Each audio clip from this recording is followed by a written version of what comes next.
Friends, this is Civics, class 6th, chapter 3rd. What is government? Today we are going to have last class on this chapter. Democratic governments, लोकतांत्रिक सरकारें. इससे पहले हमने जाना कि monarchy क्या है, डेमोक्रेसी क्या है.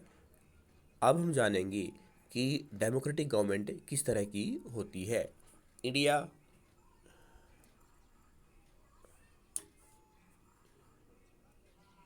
India is a democracy.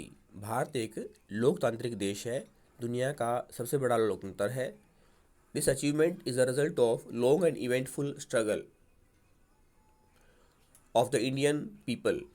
जो हमारी सफलता है कि हम भारत में लोकतंत्र स्थापित कर पाए, ये एक लंबे संघर्ष का परिणाम है. There are other places in the world where people have also struggled to have democracies.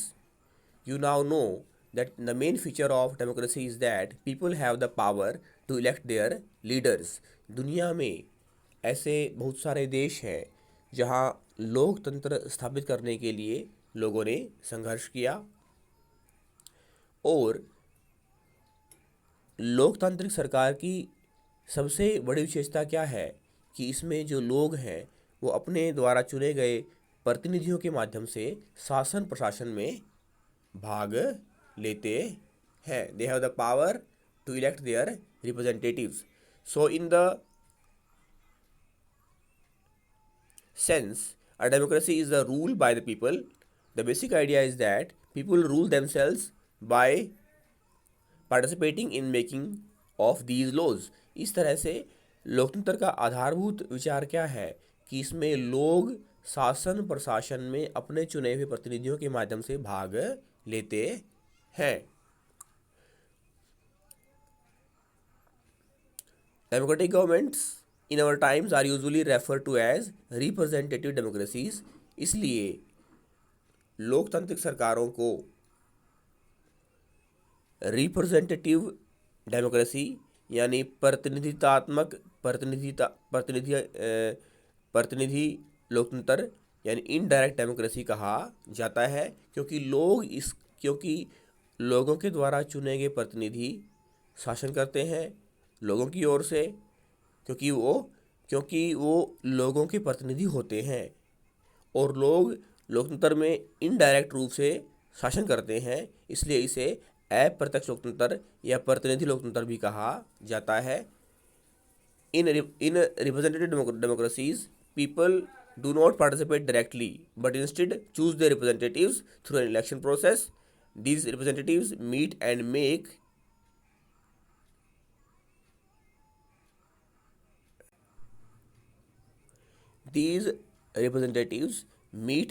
decisions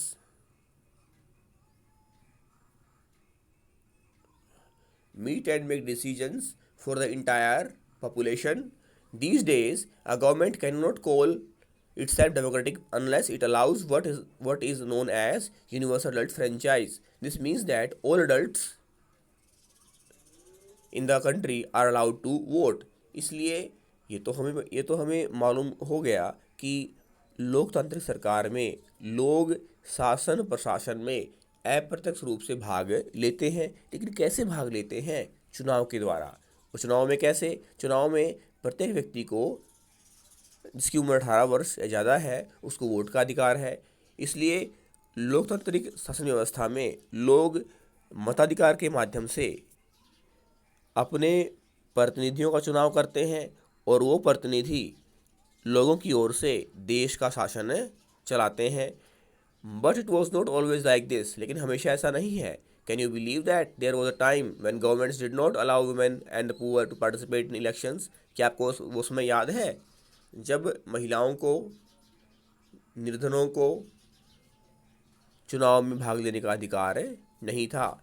in their earliest forms government allowed only man who owned property and were educated to vote.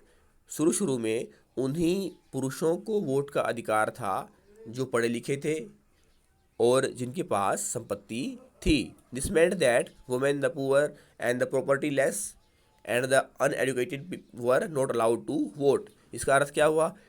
अशिक्षितों को, भूमिहीनों को और महिलाओं को और निर्धनों को vote का अधिकार नहीं था। The country was governed by rules and regulations that these few man made.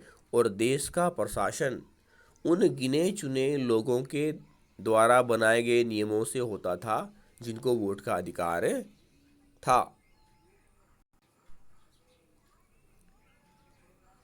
In India before independence only a small minority was allowed to vote, and they therefore came together to determine the fate of the country.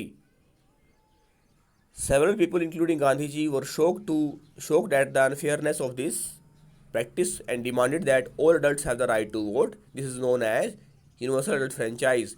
और सार्वभौमिक वयस्क मताधिकार के बाद ही का नियम बनने के बाद ही सभी महिलाओं पुरुषों को जिनकी उम्र 18 वर्ष या उससे ज़्यादा है उनको वोट का अधिकार मिला। Writing in the journal young India in 1931, Gandhiji said, I cannot possibly bear the idea that a man who has the wealth should have the vote. अपने एक जर्नल में जो यंग इंडिया में प्रकाशित हुआ 1931 में महात्मा गांधी ने कहा कि मैं ये नहीं समझ सकता कि एक व्यक्ति को वोट का अधिकार उसके पास संपत्ति है उसके आधार पर दिया जाए। But that a man who has got character but no wealth और literacy should have no vote. और एक व्यक्ति जो साफ छवि का है और जो पढ़ा लिखा है उसको वोट का अधिकार नहीं दिया जाए। बट नो वेल्थ और literacy should have no vote. और that a man who works honestly by the sweat of his brow day in and day out should not have the vote for the crime of being poor. इसलिए महात्मा गांधी के अनुसार एक व्यक्ति जो निर्धन है लेकिन ईमानदार है उसको वोट का अधिकार होना चाहिए। एक व्यक्ति जो संपत्तिहीन है लेकिन पढ़ा लिखा है उसको वोट का अधिकार होना चाहिए। थैंक्स।